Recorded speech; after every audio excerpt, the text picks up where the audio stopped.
નમસ્કાર વિદ્યાર્થી મિત્રો.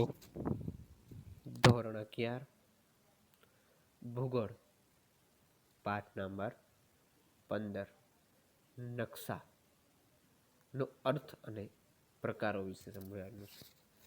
વિદ્યાર્થી મિત્રો, નકશા શું છે, તેમનો અર્થ શું થાય, તેમના પ્રકારો નકશાના કયા કયા છે તેના વિશે આજે સમજવાનું છે.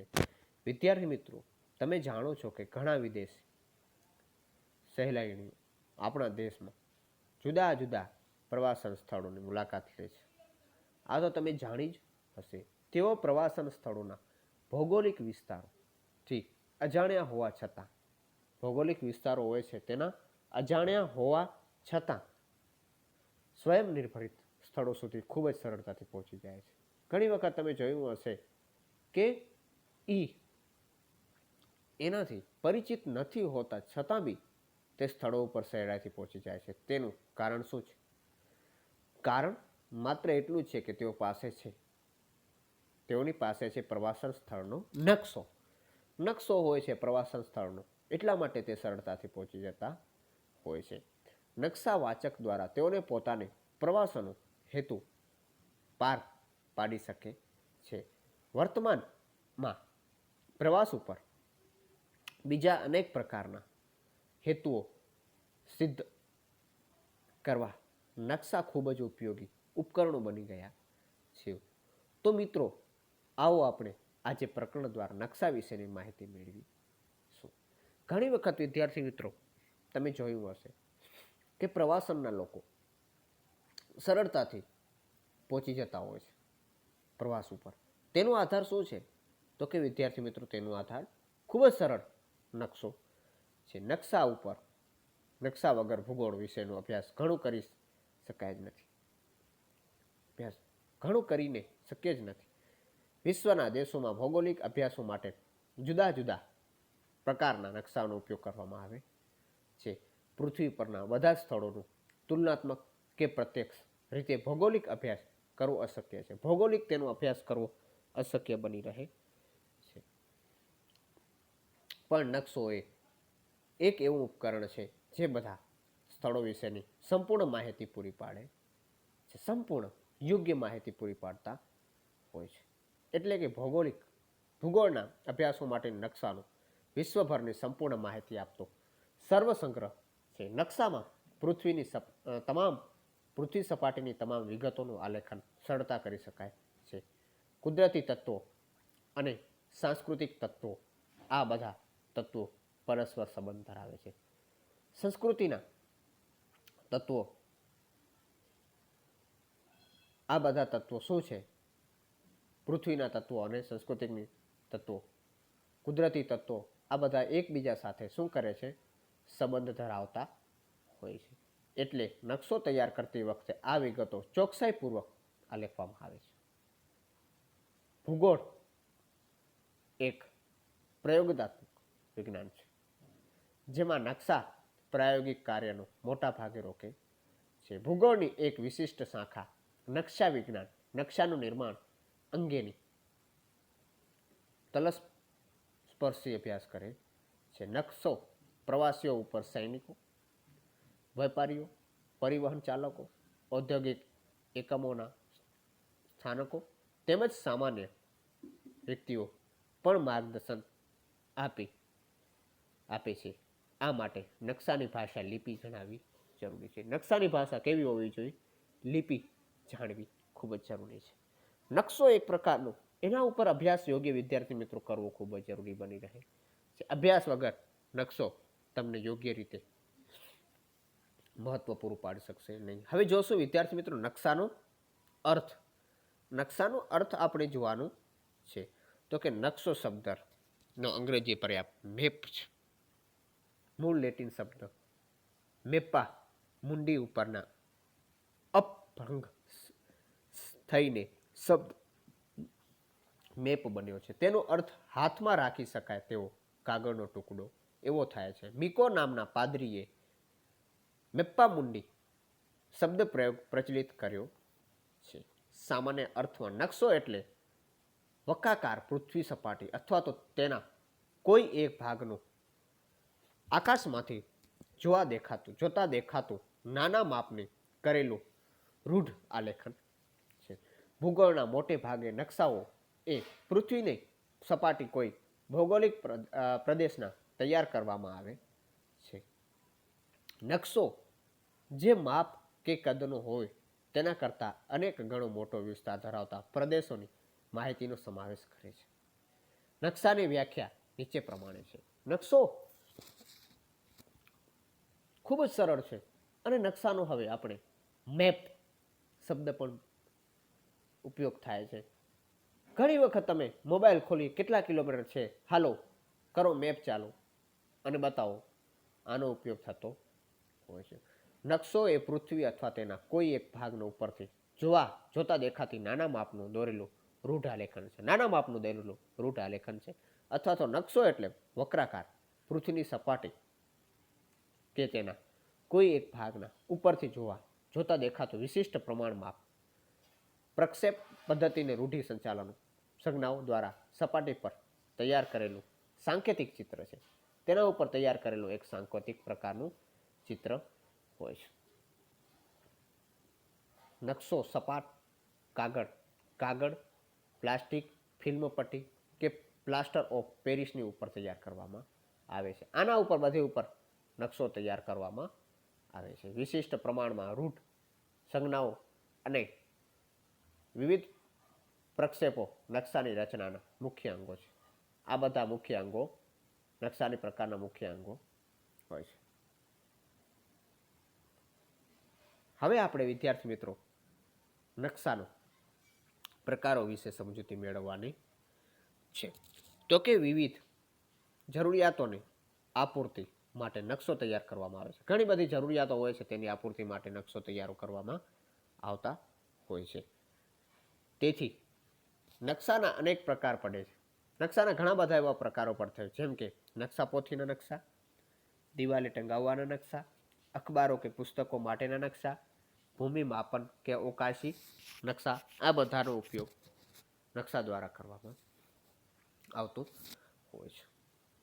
હવે આપણે નકશા દર્શાવતી માપપટ્ટીઓ અને નકશા વિશિષ્ટ હેતુઓના અનુલક્ષીને નકશાના મુખ્ય બે પ્રકારો પાડવામાં આવે છે. કેટલા વિદ્યાર્થી મિત્રો? બે પ્રકારો પાડવામાં આવે છે. એક, માપ પ્રમાણેના નકશા. જે માપ હોય છે તે માપ પ્રમાણેના નકશા. અથવા તો બે, હેતુ કે ઉપયોગ પ્રમાણમાં નકશા. હેતુ અને ઉપયોગના પ્રમાણમાં નકશાનો સમાવેશ કરવામાં આવે છે. હવે વિદ્યાર્થી મિત્રો આપણે નકશાના પ્રકારો વિશે સમજૂતી મેળવીશું. નકશાના પ્રમાણમાં બે છે, પ્રમાણ માપ આધારિત અને હેતુ આધારિત નકશા. એમાં નાના પાયાના નકશાઓમાં એક, નકશા પોથી અને એટલાન્ટ સાઇઝ નકશા, અને બે, દિવાલ ટંગાડવાના નકશા.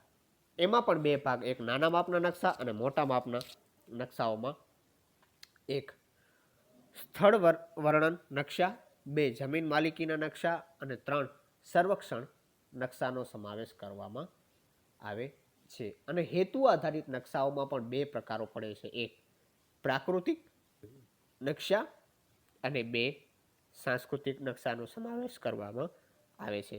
તો વિદ્યાર્થી મિત્રો આપણે પ્રાકૃતિક નકશામાં જોઈશું તો કે એક, ભૂપૃષ્ઠ નકશાઓ, ભૂસ્તરીય નકશાઓ, હવામાન અને આબોહવાના નકશા, જમીનના નકશા, જે તમે 7/12 તમારી જમીનના જોઈ રહ્યા છો, એ કુદરતી સંપત્તિના નકશા, કુદરતી વનસ્પતિના નકશા, વન્ય પ્રાણી સંપત્તિના નકશા, જળ ક્ષેત્રીય નકશા અને અન્ય નકશાઓનો સમાવેશ કરવામાં આવે છે. તમે એક પણ ભારત દેશનો નકશો જોશો તો એમાં બધું આવી વિગતો જાણવા મળશે. હવે સાંસ્કૃતિક નકશાઓ. સાંસ્કૃતિક નકશા તો કયા છે? કૃષિ વિષયક નકશા, ઔદ્યોગિક નકશા, પરિવહનના નકશા, વસ્તી વિષયક નકશા, લશ્કરી પ્રયોજનના નકશાઓ, વસાહતોના નકશાઓ, રાજકીય નકશાઓ, અવકાશીય નકશાઓ અને અન્ય નકશાઓનો આપણે સમાવેશ કરવામાં ખૂબ જ મદદરૂપ બની રહે છે. આવા નકશાઓ જે આપણને ઉપયોગી છે. હવે જોશું આપણે પ્રમાણ માપ પ્રમાણે નકશા. પ્રમાણ માપ પ્રમાણે નકશા. પ્રમાણ માપ પ્રમાણે નકશા બે પ્રકારો છે. કેટલા? બે પ્રકારો છે. એક નાના માપવાળા નકશા અને બે મોટા માપવાળા નકશાનો સમાવેશ કરવામાં આવે છે. જો આપણી પાસે બે નકશા હોય જેમના એક નકશાનું પ્રમાણ માપ 1 સેમી 50 કિમી અને બીજા નકશાનું પ્રમાણ માપ 1 સેમી બરાબર 10 કિમી થાય છે. આ બંને નકશાઓના પ્રમાણ માપ સરખામણી કરવાની હોય તો ત્યારે નકશાના પ્રમાણ માપનું છેદનો અંક એટલે કે જમીન પરનું અંતર દર્શાવતો એક નાનો હોય મોટા માપનો નકશો કહેવાય છે, જેમાં આ અંક મોટો હોય છે અને નાના માપનો નકશો કહેવામાં આવે છે. જેમાં અંક મોટો હોય છે અને વિદ્યાર્થી મિત્રો નાના પ્રકારનો નકશો કહેવામાં આવે છે. મોટા માપના નકશામાં પૃથ્વીની સપાટી મર્યાદિત પરંતુ નાના વિસ્તારોને વધુ વિગતો સાથે દર્શાવવામાં આવે છે. શહેર, ગામ, તાલુકા, જિલ્લા વગેરે નકશાઓ આ પ્રકારના હોય છે. આ બધા નકશાઓ આ પ્રકારના હોતા હોય છે. નાના માપના નકશાઓમાં પૃથ્વી સપાટીનો વિશાળ વિસ્તાર દર્શાવવામાં આવે છે. જુદા જુદા દેશો કે ભૂમિખંડોના નકશાઓ આ પ્રકારના હોય છે. નકશા પોથીના નકશા, ભીત નકશા આ પ્રકારના સમાવેશ કરવામાં આવતો હોય છે. હવે જોઈશું 2 હેતુ આધારિત નકશા. આ પ્રકારના નકશા જરૂરિયાત પ્રમાણેની વિગતોના આધારે તૈયાર કરવામાં આવે છે. હેતુ કે ઉપયોગમાં આધારે તૈયાર થતા નકશાને તેમાં દર્શાવતી પ્રાકૃતિક અને સાંસ્કૃતિક બાબતોનો આધારે 2 પેટા વિભાગમાં વર્ગીકૃત કરવામાં આવે છે. કેટલા? 2 પેટા વિભાગમાં. 1 પ્રાકૃતિક નકશા અને 2 સાંસ્કૃતિક નકશાનું પુરવાર કરવામાં આવે છે. હવે જોશું આપણે પ્રાકૃતિક નકશા એટલે શું વિદ્યાર્થી મિત્રો. કયા પ્રાકૃતિક નકશા? તો કે કુદરતી કે પ્રાકૃતિક તત્વોને દર્શાવતા નકશાને પ્રાકૃતિક નકશા કહેવાય. ભૂગોળમાં આ પ્રકારના નકશા વિશેષ મહત્વ ધરાવે. વિશેષ પ્રકારના તેના ઉપર મહત્વ દર્શાવતા હોય છે. એમાં ભૂપૃષ્ઠના નકશા, આ નકશાના પર્વતો, મેદાનો, ઉચ્ચ પ્રદેશો, જળ પરિવહન વગેરેનો દર્શાવવામાં આવે છે. 2 હવામાન નકશા, જેમાં હવામાનના તત્વો, તાપમાન, પવનો, વાતાવરણનું દબાણ, આર્દ્રતા વગેરેની દૈનિક સ્થિતિ દર્શાવવામાં મદદરૂપ થતી હોય છે. હવે જોશો વિદ્યાર્થી મિત્રો હવાકીય નકશા. હવાકીય નકશાઓ એમાં જોશું આપણે તો કે જેમાં આબોહવાના તત્વો દર્શાવતા વરસાદ, પવનો, વાતાવરણનું દબાણ વગેરે લાંબા ગાળાની સ્થિતિ દર્શાવાય છે. આમાં લાંબા ગાળાની સ્થિતિ હોય છે તે દર્શાવવામાં ખૂબ જ મદદરૂપ થતી હોય છે. હવે જોશું આપણે જમીનના નકશા, જેમાં જમીનની લાક્ષણિકતા, જમીનનો પ્રકાર, તેનો ઉપયોગ, જમીનનું વિતરણ દર્શાવાય છે.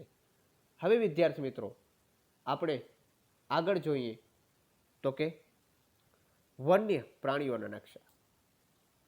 વન્ય પ્રાણીઓના નકશા, જેમાં રાષ્ટ્રીય ઉદ્યાન, અભયારણ્યો વગેરે વિગત વિતરણ દર્શાવવામાં આવે છે. આ ઉપરાંત ખનિજ, વનસ્પતિ, ઘાસના મેદાનો, જળ પરિવહન વગેરે કુદરતી સંસાધનો દર્શાવતા ભૂસ્તરીય સંરચના, સામૂહિક જળ વિસ્તારો, ખગોળીય વિગતો દર્શાવતા નકશાને પ્રાકૃતિક નકશા કહેવામાં આવે છે. શું કહેવામાં આવે છે વિદ્યાર્થી મિત્રો? તો કે તેને પ્રાકૃતિક નકશાઓ કહેવામાં આવે છે. હવે આપણે વિદ્યાર્થી મિત્રો સાંસ્કૃતિક નકશાઓ વિશે સમજીશું. આ પ્રકારના નકશામાં માનવ સર્જિત વિગતોનું આલેખન કરવામાં આવે છે. ખાસ કરીને માનવીની વિવિધ આર્થિક પ્રવૃત્તિઓ નિર્દેશના આ પ્રકારના નકશાઓમાં થાય છે, જેમાં ખેતી, પરિવહન માર્ગો, ઔદ્યોગિક કેન્દ્રો, બજારો, દેશના રાજકીય વિભાગો, રાજ્યોની રાજધાનીઓ, ગામડા, વસાહતો વગેરે વિગતોનું દર્શાવવામાં તેનું મદદરૂપ થતી હોય છે. માનવ સર્જિત તત્વોના આધારે આ પ્રકારના સાંસ્કૃતિક નકશા, ખેતી વિષયક નકશા, ઔદ્યોગિક નકશા, વસ્તી વિષયક નકશા વગેરે તૈયાર કરવામાં આવે છે. આ બધા શું છે વિદ્યાર્થી મિત્રો? કે સાંસ્કૃતિક નકશાઓનો સમાવેશ કરવામાં આવે છે અને આને સાંસ્કૃતિક નકશાઓ કહેવામાં આવે છે. વર્તમાનમાં કૃત્રિમ ઉપગ્રહો દ્વારા મળેલી વિગતોને કોમ્પ્યુટરની અદ્યતન તકનીકી સહાય વડે વધુ ચોકસાઈ ધરાવતા સેટેલાઇટ નકશાઓ તૈયાર કરવામાં આવે છે. વગેરે દર્શાવતા સેટેલાઇટના નકશાઓ હોય છે તે તૈયાર કરવામાં ખૂબ જ મહત્વનો ભાગ ભજતા હોય છે. હવે જોશું આપણે નકશાના અંગો. કયા કયા નકશાઓના અંગો હોય છે? તો કે નકશા વાંચક તેમજ તેના અર્થઘટન માટે નકશાના અંગો વિશેનો ખ્યાલ જરૂરી બને છે. તેના અંગેનો ખ્યાલ જે હોય છે તે ખૂબ જ જરૂરી બની રહે છે. નકશા વાંચકમાં નકશાઓના અંગો વિશે જેટલી જાણકારી વધારે તેટલું નકશાનું વાંચન અને અર્થઘટન સચોટ અને અર્થપૂર્ણ બને છે. સચોટ અને અર્થપૂર્ણ બને છે. નકશાના મુખ્ય 3 અંગો છે. 1 પ્રમાણમાપ, 2 પ્રક્ષેપ અને 3 રૂઢિ સંજ્ઞાનો સમાવેશ કરવામાં આવે છે. વિદ્યાર્થી મિત્રો, આ વસ્તુઓનો તેમાં ખૂબ જ સમાવેશ કરવામાં આવતો હોય છે. તો એક આપણે જોઈશું પહેલા પ્રમાણ માપ. નકશામાં દર્શાવેલા પ્રદેશો ચોક્કસ પ્રમાણ માપ દોરેલા હોય છે. પ્રમાણ માપ નક્કી કરતી વખતે જમીન પરની 2 બિંદુઓ અને નકશા ઉપર દર્શાવાતા તે જ 2 બિંદુઓનો વચ્ચેના અંતરનો પ્રમાણ સંબંધ નક્કી કરતો જરૂરી બની રહે છે. આ રીતે નકશાઓમાં દર્શાવેલા પ્રદેશોના કોઈ 2 ચોક્કસ બિંદુઓ દર્શાવતા આકુચિત અંતર અને જમીન પરના તે પ્રદેશના એ જ 2 બિંદુઓ કે સ્થળો વચ્ચેના વાસ્તવિક અંતર વચ્ચેના ગુણોત્તરને નકશાનું પ્રમાણ માપ કહેવામાં આવે છે. જે વસ્તુઓ હોય છે તેના ગુણોત્તરને નકશાનું પ્રમાણ માપ કહેવામાં આવે છે. હવે જોશું આપણે નકશામાં પ્રમાણ માપ દર્શાવતી પદ્ધતિઓ. પ્રમાણ માપ દર્શાવવા માટે 3 પદ્ધતિઓનો ઉપયોગ લઈ શકાય છે. 1 વિધાન પદ્ધતિ અથવા તો વિધાન માપ, 2 એકાત્મક પદ્ધતિ અથવા તો પ્રતિનિધિ અપૂર્ણાંક, 3 આલેખાત્મક માપપટ્ટી અથવા તો રેખિક માપપટ્ટીનો સમાવેશ કરવામાં ખૂબ જ મદદરૂપ બની રહે છે. તો વિદ્યાર્થી મિત્રો, આજે આપણે વિધાન પદ્ધતિ વિશે સમજૂતી મેળવીશું. પ્રમાણ માપ દર્શાવવાની આ સૌથી સરળ અને સાદી પદ્ધતિ છે. તેથી સામાન્ય માણસ પણ તે સમજી શકે. જે સામાન્ય માણસ હોય છે તે પણ સમજી શકે કે અને જમીન પરના 2 સ્થળો વચ્ચેના અંતરની ગણતરી કરી શકે. આ પદ્ધતિમાં પ્રમાણ માપ વિગતો શબ્દો દ્વારા કે વિધાનો સ્વરૂપે દર્શાવે છે. માપના એકમ સૂચકો ચિહ્નો કે પ્રમાણ સૂચક ચિહ્નો ઉપયોગ થતો નથી. આ પદ્ધતિમાં 1 સેમી બરાબર 10 કિમી એમ લખાય છે. આ પદ્ધતિમાં વિધાન લેવામાં આવતું હોવાથી તેને વિધાન પદ્ધતિ કહેવામાં આવે છે.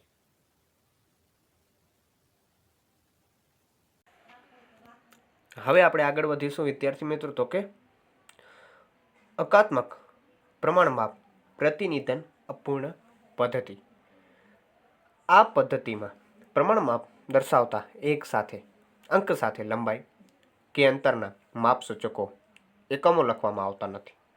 અંતરો કેવળ એકાત્મક સંખ્યા કે અપૂર્ણાંકો ગુણોત્તર દ્વારા દર્શાવાય છે. જેમ કે વિધાન પ્રમાણ માપ 1 સેન્ટીમીટર બરાબર 10 કિમી હોય તો આ પદ્ધતિમાં એકમ અથવા તો 1 લાખ 10 લાખ સુધી અથવા તો 10 લાખ રૂપિયા લખાય છે. અહીં ડાબી તરફ અથવા અંશમાં દર્શાવેલા અંક છેદમાં દર્શાવેલા અંક પૃથ્વી સપાટી પર વાસ્તવિક અંતરનું નિદર્શન કરે છે. આ પદ્ધતિમાં પ્રતિનિધિ અપૂર્ણાંક પદ્ધતિ પણ કહે છે, કારણ કે આ પદ્ધતિમાં પ્રમાણ માપ સ્પષ્ટ ગુણોત્તર રૂપ દર્શાવાય છે. આ પદ્ધતિમાં આંકડાની પાછળ સેમી કે કિમી એવો કોઈ એકમ દર્શાવવામાં આવતું નથી. તેથી કોઈ પણ દેશમાં આ માપ પદ્ધતિથી ગણતરી કરી શકાય છે. માટે વિદ્યાર્થી મિત્રો, કોઈ પણ દેશમાં આ માપની પદ્ધતિની ગણતરી કરી શકાય છે. આગળ આપણે વધીએ તો રેખિક માપપટ્ટી અથવા તો આલેખાત્મક માપપટ્ટી. આ પદ્ધતિમાં નકશાઓ સાથે માપપટ્ટી કે રેખા દોરેલી હોય છે. કોઈપણ બે સ્થળો વચ્ચેનું અંતર માપવા માટે જેમ માપપટ્ટી વપરાય છે તેવી જ રીતે નકશા પૂરતી આપેલી માપપટ્ટી વપરાતી હોવાથી આ પદ્ધતિને રેખિક માપપટ્ટી કહેવામાં આવે છે. કેવી માપપટ્ટી? તો કે રેખિક માપપટ્ટી કહેવામાં આવે છે. આ પદ્ધતિ સરળ હોવા છતાં થોડી અટપટી પણ છે, તેથી તેનો ઉપયોગ ઓછો થાય છે. આપણે જે માપપટ્ટી વાપરીએ છીએ તેની ઉપર સેન્ટીમીટર કે ઇંચ દર્શાવેલા હોય છે. શું હોય છે વિદ્યાર્થી મિત્રો? તો કે સેન્ટીમીટર કે ઇંચ દર્શાવેલા હોય છે. જ્યારે આ માપપટ્ટી પર મીટર કે ફ્લાંગ કે માઇલ જેવા જમીન ઉપરના અંતરસૂચક એકમો લખેલા હોય છે. આ પદ્ધતિમાં જમીન પરની અંતર સીધા માપી શકાય છે. કેવા વિદ્યાર્થી મિત્રો? કે સીધા માપી શકાય છે કે જેવા જમીન ઉપરના આ પદ્ધતિ જમીન પર અંતર સીધું માપી શકાય છે કે વાંચી શકાય છે તેવી માપપટ્ટી નકશામાં એક ભાગમાં દોરવામાં આવે છે. આ રીતે આલેખન કરીને દર્શાવવામાં પ્રમાણ માપને આલેખાત્મક પ્રમાણ માપ કહેવામાં આવે છે. કયો માપ? તો વિદ્યાર્થી મિત્રો આલેખાત્મક પ્રમાણ માપ કહેવામાં આવે છે. એક ભાગના જરૂરિયાત મુજબની અને યોગ્ય લંબાઈની માપપટ્ટી દોરવામાં આવે છે. નાના કદના નકશામાં માત્ર 1 સેન્ટીમીટર કે 1 ઇંચ લંબાઈની રેખા દ્વારા પણ પ્રમાણ માપ દર્શાવવામાં આવે છે. આ માપપટ્ટીમાં શૂન્યથી જમણી તરફ પ્રમાણ માપ મુખ્ય વિભાગો દર્શાવવામાં આવે છે. ડાબી બાજુ મુખ્ય વિભાગની જરૂરિયાત ઉપયોગ પાડવામાં આવે છે. મીટર કે ફ્લોગ વગેરે નાના એકમો અંતર દર્શાવે છે. આ વિગત નીચેની આકૃતિ પરથી સ્પષ્ટ જાણી શકાય છે. ફૂટપટ્ટી તો વિદ્યાર્થી મિત્રો તમે જ બધે જોઈ હશે. 1 ઇંચ બરાબર 1 માઇલ દર્શાવવામાં આવે છે.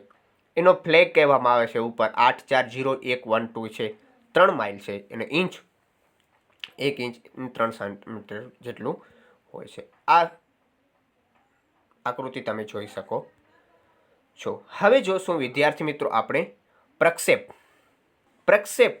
જોઈ રહ્યા છીએ. તો આપણે પ્રક્ષેપ જોઈશું. પૃથ્વીની ગોળાકાર સપાટીને સપાટ માધ્યમ ઉપર ઉતરતા તેનો ક્ષેત્રફળ, સ્થાન, અંતર, સાપેક્ષ દિશા, આકાર કે કદમાં કોઈ ખાસ ફેરફાર ન થાય તે માટે નકશાઓના પ્રત્યક્ષને ઉપયોગમાં કરવામાં આવે છે.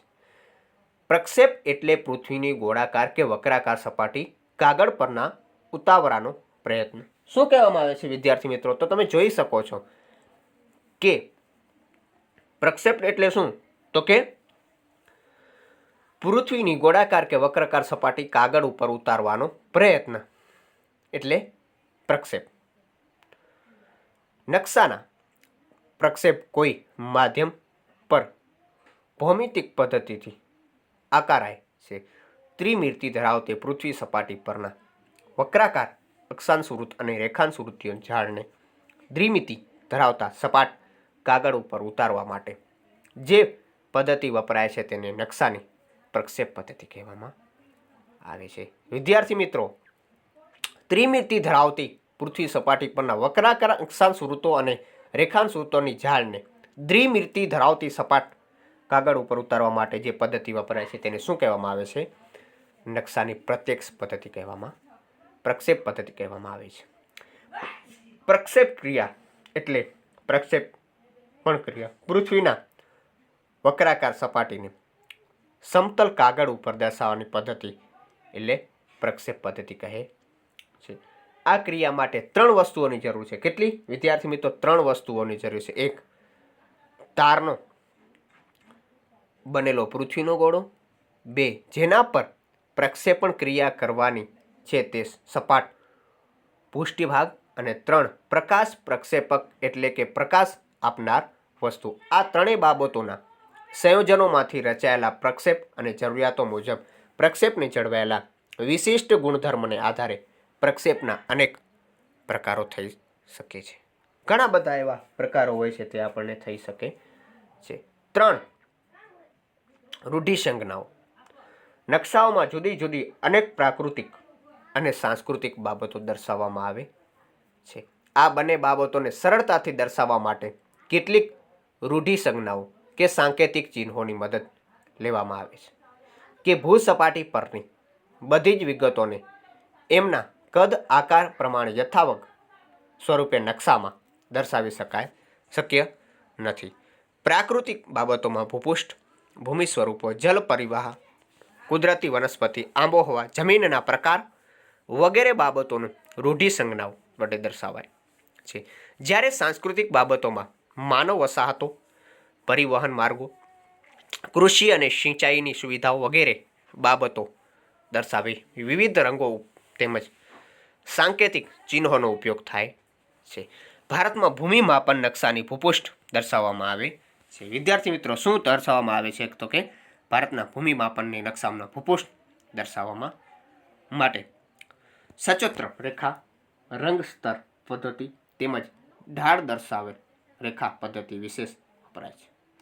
રંગીન નકશામાં પ્રાકૃતિક તત્વો અને સાંસ્કૃતિક તત્વો દર્શાવતા જુદા જુદા રંગોનો ઉપયોગ થાય છે. કેટલીક વિશિષ્ટ વસાહતો માટે નિશ્ચિત આકૃતિઓ કે પ્રથમાક્ષરી શબ્દો રૂઢિસંજ્ઞા તરીકે વપરાય છે.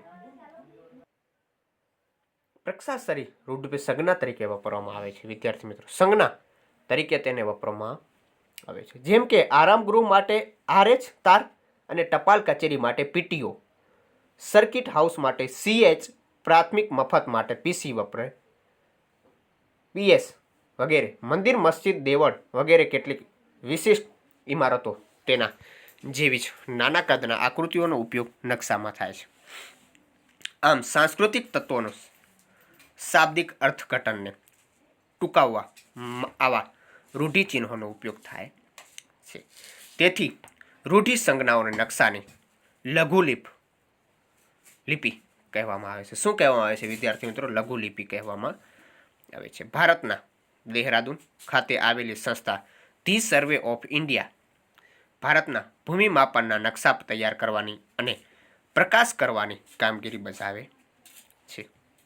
જેવા આંતરરાષ્ટ્રીય સ્તરે ઇન્ડિયન ભારતમાં ભૂમિ માપન નકશા તૈયાર કરવાની પ્રકાશ કરવાની કામગીરી બજાવે છે. જેમાં આંતરરાષ્ટ્રીય સ્તરે સ્વીકૃત એવી રૂઢ સંજ્ઞાઓ કે સાંકેતિક ચિહ્નો વપરાય છે. કેવું તો કે આંતરરાષ્ટ્રીય સ્તરે સ્વીકૃત અને રૂઢ સંજ્ઞાઓ કે સાંકેતિક ચિહ્નો વપરાવામાં આવે છે. ભૂમિ માપન નકશાઓ સ્થળ વર્ણન નકશામાં વિગતો દર્શાવવા માટે વપરાતી ચિહ્નોનો ઉપયોગ થાય છે. આ સાંકેતિક ચિહ્નો રૂઢ સંજ્ઞાઓ કહેવામાં આવે છે. નકશા વાંચન માટે તેમજ તેના અર્થઘટનમાં રૂઢ સંજ્ઞાઓ ઝીણવટમાં ભર્યા જરૂરી હોય છે. હવે જોશું વિદ્યાર્થી મિત્રો, નકશાનું મહત્વ શું છે? વિદ્યાર્થી મિત્રો, નકશો શેમાં ઉપયોગ આવે છે? નકશાનું મહત્વ શું છે? તો કે પ્રાચીન કાળથી માંડી આજ સુધી નકશા માનવ જીવનનું અભિન્ન અંગ રહ્યા છે. કેવો અભિન્ન અંગ રહ્યા છે? ભૂમિના ભૂગોળના અભ્યાસ માટે નકશો મહત્વનું ઉપકરણ છે. ઉપરાંત ઇતિહાસ, રાજ્યશાસ્ત્ર, અર્થશાસ્ત્ર, વનસ્પતિ અને પ્રાણીશાસ્ત્ર, ઇજનેરી, મિલિટરી વિજ્ઞાન વગેરે અનેક વિજ્ઞાનો કે શાસ્ત્રોના અધ્યાપનમાં નકશા અતિ ઉપયોગી સાબિત થાય.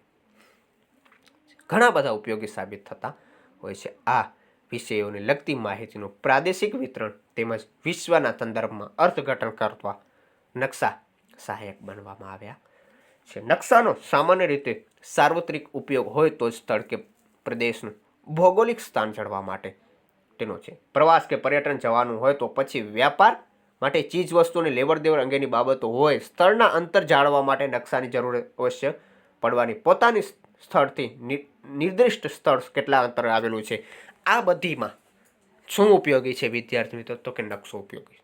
કોઈ પણ જગ્યાએ અંતર માપવા માટે, કોઈ પણ વિદેશથી માલ, દાખલા તરીકે આપણે દરિયાઈથી માર્ગ લેવામાં આવે છે તો નકશાનો ઉપયોગ થાય છે. કેટલું અંતર છે તેમજ ત્યાં પહોંચાડતા કેટલોક સમય લાગશે તેની અગાઉથી માહિતી નકશા દ્વારા પ્રાપ્ત થશે. તેથી પર્યટકો, સહેલાણીઓ તેમજ વેપારીઓને નકશો મોભિયાની ગરજ સારે છે. નાવિકો, વિમાન ચાલકો, વ્યવસ્થાપન સાથે સંકળાયેલા વ્યવસ્થાપકો, લશ્કરી અધિકારીઓ સૈનિકો માટે પણ નકશા ખૂબ જ ઉપયોગી છે. આ બધી વસ્તુઓ માટે શું છે વિદ્યાર્થી મિત્રો, નકશાનો ખૂબ જ ઉપયોગ છે. ડગલે અને પગલે નકશાનો ઉપયોગ થતો હોય છે. હવે તો ટીવી અને સમાચાર પત્ર તથા સામાયિકો રોજબરોજની ઘટનાઓ, હવામાનની વિગતો અને આગાહી, રાજકીય કે સામાજિક સમસ્યાઓનો નકશાનો સચોટ રીતે રજૂ કરે છે. હવે નકશાઓ જેમ જેમ ટેકનોલોજી વધતી જાય છે એમ એમ નકશાઓનું કામ સરળ બનતું જાય છે અને નકશાથી પરફેક્ટ માપ લઈ શકાય છે. એટલે જે મહત્વનું કામ છે તે કોણ કરે છે? નકશો કરે છે. રાષ્ટ્રીય કે સ્થાગત આયોજન, વસાહતોનું નવું આયોજન કે વિસ્તરણ કરવું હોય તો તે નકશાની જરૂર પડે છે. નકશાની સૌને જરૂર પડે છે. આધુનિક સંશોધન યુગમાં નકશાનું સમુદ્ર સંશોધકો, અવકાશી સંશોધકો તેમજ નવા ભૂમિગત પ્રદેશોના સંશોધકોને આશીર્વાદરૂપ નીવડ્યા છે. વર્તમાન નકશાઓનો ઉપયોગ ન કરતું હોય તેવું એક પણ ક્ષેત્ર ભાગ્યે જ જોવા મળે છે. જે વર્તમાન ક્ષેત્ર નકશાનો ઉપયોગ ન કરતું હોય તેવું એક પણ ક્ષેત્ર ભાગ્યે જ જોવા મળતો હોય છે. માટે વિદ્યાર્થી મિત્રો નકશાનો ખૂબ જ ઉપયોગ છે. મહત્વ, ડગલે અને પગલે કોઈ પણ કામ કરવું હોય તો નકશાનો ઉપયોગ ખૂબ જ વધતો રહ્યો છે. તો જોયું આપણે આજે નકશો શું છે, એનો અર્થ જોયો અને તેમના પ્રકારો જોયા અને નકશાનું મહત્વ શું છે તે આપણે જોયું. તો આ પાઠ આપણે પૂરો કરી રહ્યા છીએ. Thank you.